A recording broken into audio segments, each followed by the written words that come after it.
మొట్టమొదటిసారి సుప్రీంకోర్టు తన తీర్పులో మనుధర్మ శాస్త్రాన్ని ఉటంకించింది. మనుస్మృతిని ఉటంకించింది.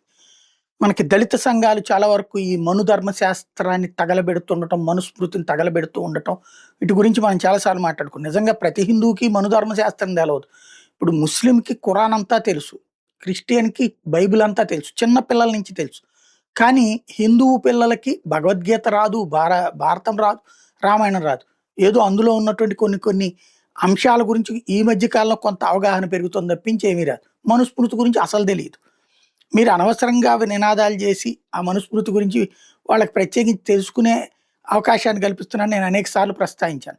ఇప్పుడు మనుధర్మ శాస్త్రాన్ని, మనుస్మృతిని ఉటంకిస్తూ ఏం చెప్పిందంటే అసలు కేసు ఏంటంటే, ఒక మహిళకి పెళ్ళయింది. భర్త చనిపోయాడు. ఒంటరి మహిళ అయింది. మామూలుగా అయితే అత్తారింటి వాళ్ళే చూసుకుంటున్నారు అప్పటినుంచి కూడా. అత్తగారు చచ్చిపోయారు, మామగారు కూడా చచ్చిపోయారు. ఇప్పుడు మేము చూడాల్సిన అవసరం లేదని మామగారి బిడ్డలు, అంటే తన భర్త సోదరుల బిడ్డలు, అంటే తన తనకు కూడా బిడ్డలే అవుతారు గదా! భర్త సోదరుల బిడ్డలు అంటే మరుది బిడ్డలు, లేకపోతే బావగారి బిడ్డలు. వాళ్ళు ఇప్పుడు అబ్జెక్ట్ చేశారు. ఈమెను మేము పోషించాల్సిన అవసరం లేదు. మా నాన్నగారి వరకు తరం అయిపోయింది. మాకు సంబంధం లేదని.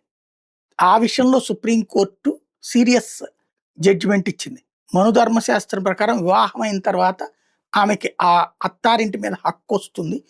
అంటే హక్కొస్తది, కానీ ఇక్కడ మా తాత ముత్తాతల ఆస్తి కాబట్టి ఆ ఆస్తి చట్టబద్ధంగా మాకే వచ్చింది, ఆమెకి రాలేదు అన్నటువంటి పాయింట్ చెప్తే, ఆమె అనుభవించాలి, ఆమె తర్వాత ఆమె బిడ్డలకు అనుభవించే హక్కుంది అన్నటువంటి విషయాన్ని తేల్చి చెప్పింది.